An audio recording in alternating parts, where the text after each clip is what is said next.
Hey guys, Miss McMahon here.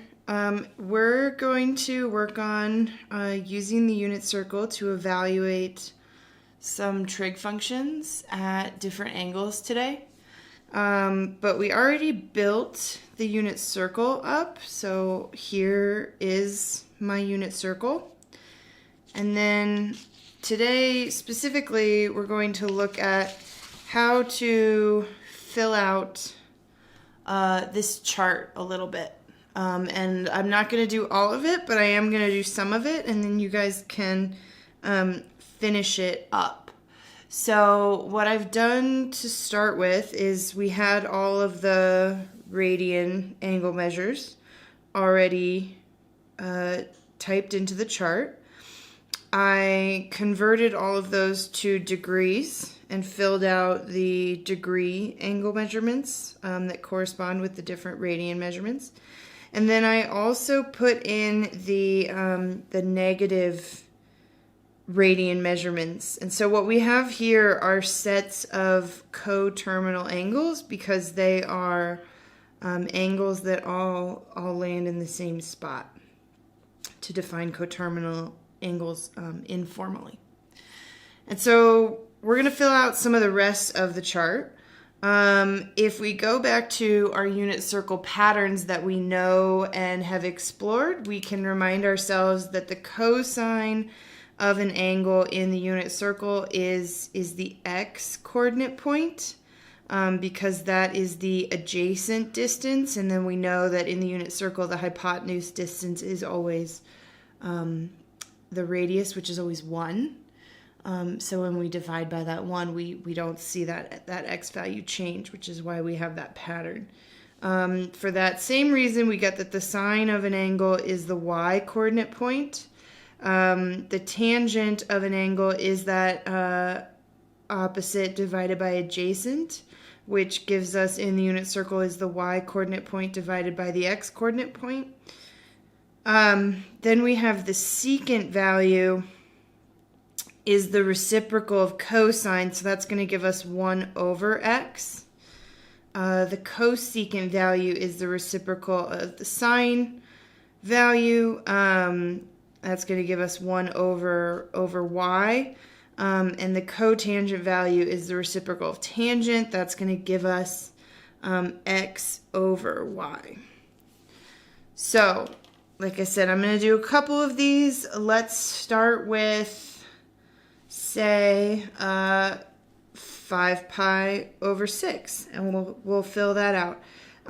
So if we go to our unit circle and we look at 5 pi over 6, and we look at that coordinate point that's created by that 30, 60, 90 special right triangle, we get that the cosine of 5 pi over 6, if we input the angle 5 pi over 6 into the cosine function, we're going to get out that x coordinate point, negative root 3 over 2. The sine of 5 pi over 6 is 1/2. And then to find the tangent, we're going to do that division. So we know we need to put 1/2 divided by negative root 3 over 2. To divide two fractions, we leave the first fraction alone. We turn it into a multiplication problem, and we multiply by the reciprocal of the second fraction. The 2's will divide out here. 2 divided by 2 is 1, and we will get negative 1 over the square root of 3. And some people would say that that is not simplified. So we can rationalize that fraction by multiplying by the square root of 3 over the square root of 3. And that would get us negative root 3, square root of 3. That would get us negative root 3 over 3.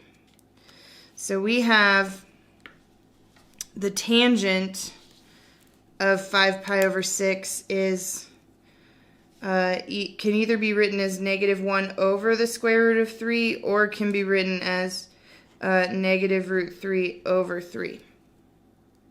So we have two ways to talk about that value, one considered unsimplified and one considered simplified, but those two values are, of course, equivalent.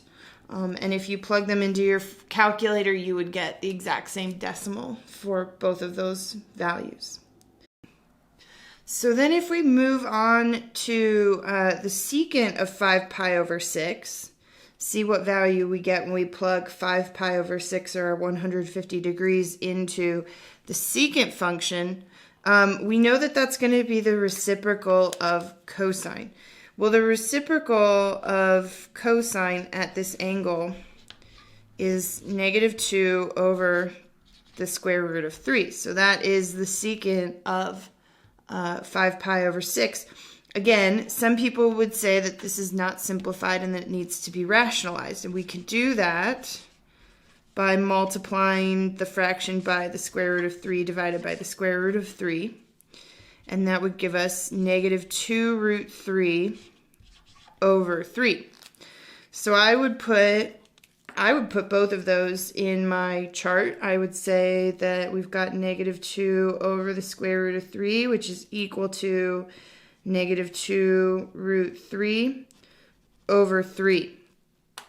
Because, again, those are equal values written in two different ways that we could check with a calculator and look at those decimals. But those are both the ways to write what the secant of 5 pi over 6 is. Moving on to the cosecant, the reciprocal of 1/2 is just 2, so that works out nicely. And then the reciprocal of -1 over the square root of 3 is just going to be -√3 over 1, so that's just -√3. So that is one advantage to keeping your answer in unsimplified form, is sometimes that's easier to take the reciprocal of to finish out the table. So there's all 6 of our trig functions evaluated at the angle 5 pi over 6. And of course you get the same values if you evaluated it at 150 degrees or -7 pi over 6, because that's all the same angle at the same place that results in the same reference triangle. So let's do one more together, and then I would encourage you to finish this table up on your own. So maybe if we do the very next one, which is evaluating all of these trig functions at pi or 180 degrees. So if we go back to referencing the unit circle and we look at pi radians, which is equal to 180 degrees, we can see that the cosine of that angle is going to be -1. We can see that the sine of that angle is going to be 0. So that's the y-coordinate point. If we do the y value divided by the x value, we would get 0 divided by -1, which is just 0. And then we just need to take reciprocals. So the reciprocal of -1, that would be -1 divided by 1, and the reciprocal of that would just be -1. But the reciprocal of 0 is a little bit trickier because we want to think about 0 as a fraction of 0 divided by 1 is equal to 0, or really 0 divided by anything. 0 divided by 2, 0 divided by 3 is still going to be equal to 0 because you're taking 0 objects and splitting them up into however many groups. And no matter how you do that, if you take 0 objects and split it into one group or split it into 2 groups, you're still going to have 0 objects. So it doesn't matter how many groups you attempt to split 0 objects into, you're still going to have 0 objects. Each group will get 0 objects.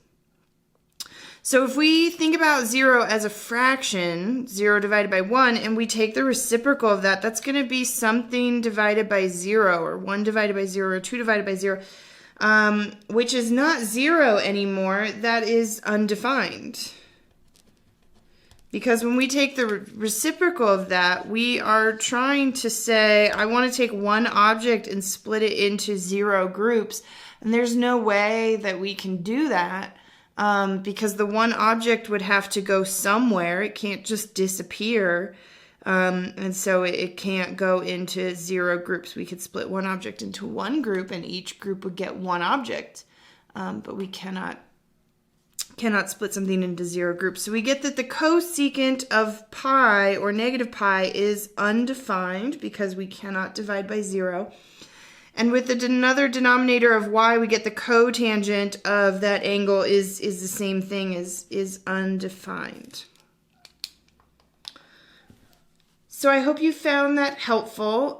Let me know if you have any questions or how I can help. And I hope that you work through this and finish up this this chart. And have a good one, guys.